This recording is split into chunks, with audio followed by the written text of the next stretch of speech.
Hello dear students, इस video में बच्चों हम चाणक्य पाठ को पढ़ेंगे। चाणक्य बच्चों आप सबको पता है, चाणक्य बहुत ही चतुर था। उसका दिमाग बहुत तेज था। वो अपनी चालाक दिमाग की वजह से हर एक समस्या का समाधान निकाल पाते थे।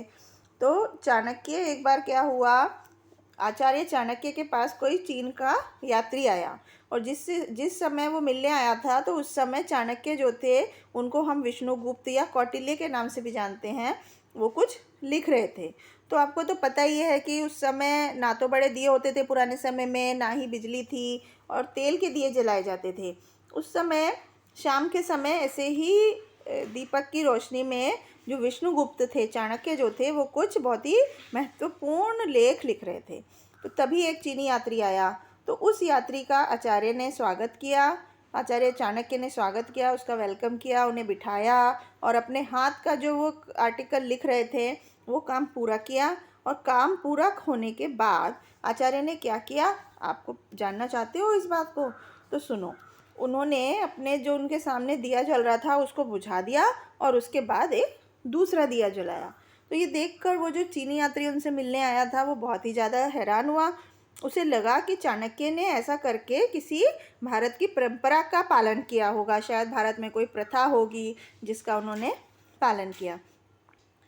शायद भारत में अतिथि के आने पर, मेहमान के आने पर यहाँ लोग ऐसा ही करते होंगे, ऐसा वो चीनी यात्री अपने मन में विचार कर रहा था। उसने बहुत ही कौतूहलवश मतलब उसके मन में बहुत ज़्यादा जिज्ञासा थी जानने की। उसकी वजह से उसने चाणक्य से ये प्रश्न पूछा कि आपके देश में ऐसी कोई परंपरा है क्या, प्रथा है क्या, कि जिसके हिसाब से आप मेहमान के आने पर जलता हुआ दिया बुझाकर दूसरा दिया जलाना पड़ता है?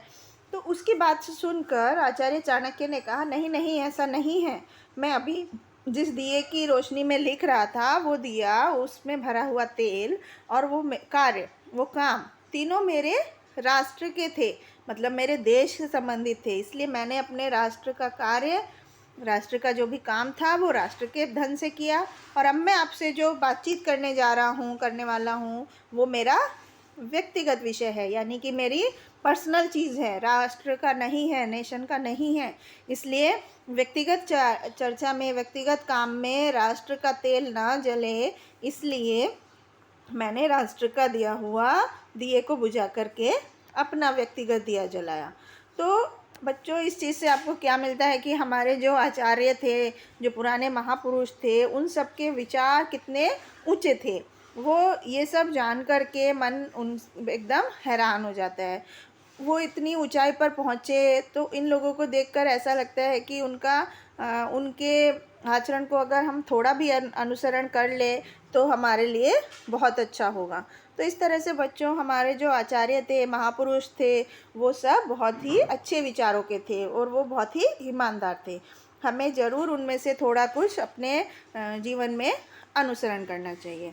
तो बच्चों इस कहानी का क्या उद्देश्य था? इस कहानी का उद्देश्य यही था कि हमारे अंदर राष्ट्र प्रेम की भावना जागृत करना, कि हम अपने देश से प्यार करें, ऐसी भावना हम सबके मन में हो। और जो महान व्यक्ति थे हमारे देश के, उनके बारे में बताना कि वो किस तरह के ऊंचे विचार थे उनके, वो अपने देश की संपत्ति को देश के काम के लिए ही खर्च करना चाहते थे और अपने व्यक्तिगत काम के लिए अपने राष्ट्र के पैसे को इस्तेमाल नहीं करना चाहते थे, और अपने राष्ट्र की जो संपत्ति है उसको सुरक्षित रखते थे। उनके हाथों में हमारे देश की जो संपत्ति थी वो एकदम सुरक्षित थी। तो ये संदेश है इस कहानी का जो लेखक हर किसी को देना चाहता है। तो आई होप आपको समझ में आया होगा। Thank you.